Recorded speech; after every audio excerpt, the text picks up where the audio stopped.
बार दो मित्र जंगल से गुजर रहे थे।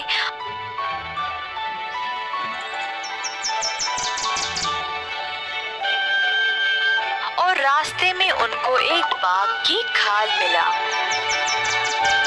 उन्होंने उसको उठाया और सोच रहे थे कि इससे पैसे कैसे कमाएं।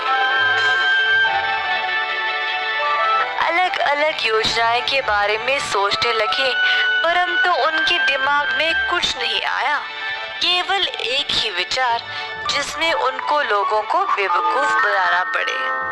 अंत में उन्होंने एक योजना बनाई और एक दूसरे से वादा किया कि अगर कुछ भी गड़बड़ हुआ तो वे एक दूसरे की मदद करेंगे।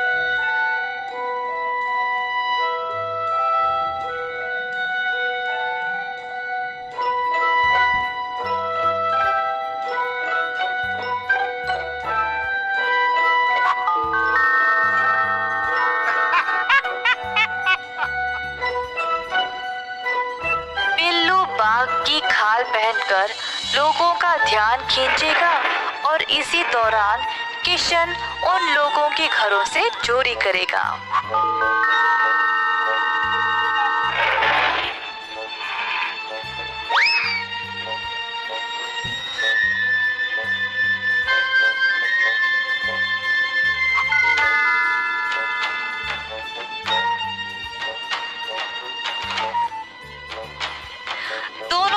यह काम आराम से करने लगे। बहुत सारे घरों से चोरी की और दोनों को अपने आप पर बहुत गर्व महसूस होने लगा।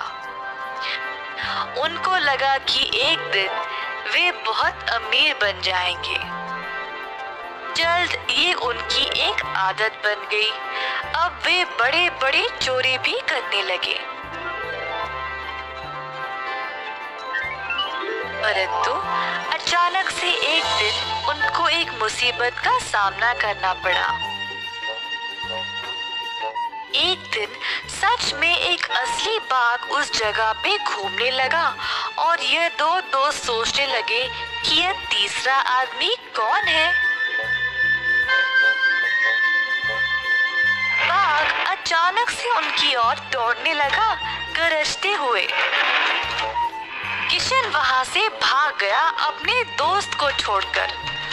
दूसरी ओर बिल्लू के पास समय नहीं था वहां से भागने के लिए, तो वह जमीन पर पड़ गया और मरे हुए का नाटक करने लगा। किशन ये सब एक पेड़ के ऊपर चढ़कर देख रहा था।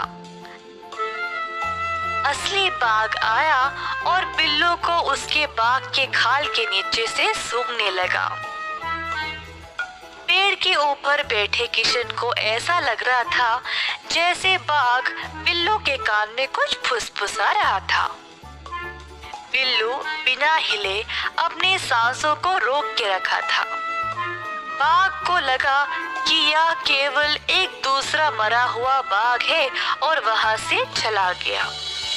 तुरंत बिल्लू उड़ गया भारी सांसें लेते हुए। किशन पेड़ के नीचे आया और पूछा, वैसे बाघ ने तुम्हारे कान में क्या बोला? किशन बार बार यही सवाल पूछने लगा। मैं तुम्हारा साथी हूँ ना, और तुम्हें मुझको सब कुछ बताना चाहिए। बिल्लू ने जवाब दिया, हम दोनों ने एक दूसरे से वादा किया है कि हम हमेशा एक दूसरे की मदद करेंगे, और तुम मेरी जान की परवाह किए बिना ऐसे सवाल कर रहे हो। खैर, तुमको जानना है ना कि बाघ ने मुझे क्या बोला? उसने मुझे तुम जैसे कंजूस लोगों से दूर रहने को बोला, और अब मैं वही करूँगा।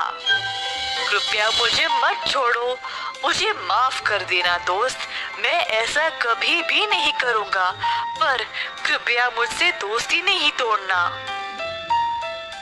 बिल्लू ने किशन से कहा कि ठीक है, वे दोनों अभी भी दोस्त रह सकते हैं, पर बिल्लू को अभी भी बहुत गुस्सा था।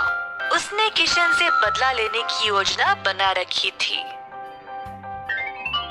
अगले दिन दोनों ने मेयर साहब के घर को लूटने की योजना बनाई। इस बार बिल्लू ने किशन को बोला बाघ की खाल पहनने के लिए।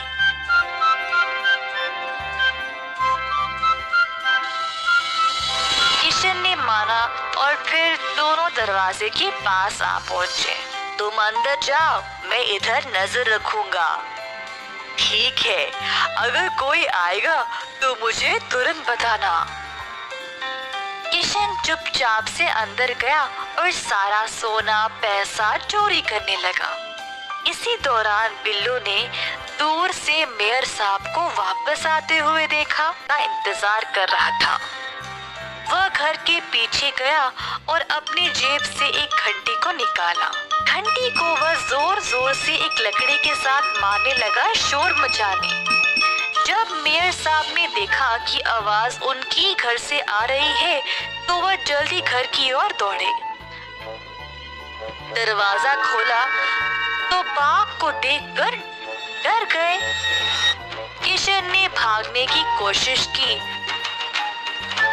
परंतु जब उसने कूदा तो उसकी बाघ की खाल एक कील में अटक गई और उसका असली रूप सामने आ गया। मेयर साहब ने तुरंत किशन को पकड़ लिया और अंत में उसको जेल की सलाखों के पीछे डाल दिया। इस कहानी से हम ये सीखते हैं कि कभी भी अपने दोस्त से धोखा ना करें और उससे किया गया वादा ना तोड़ें।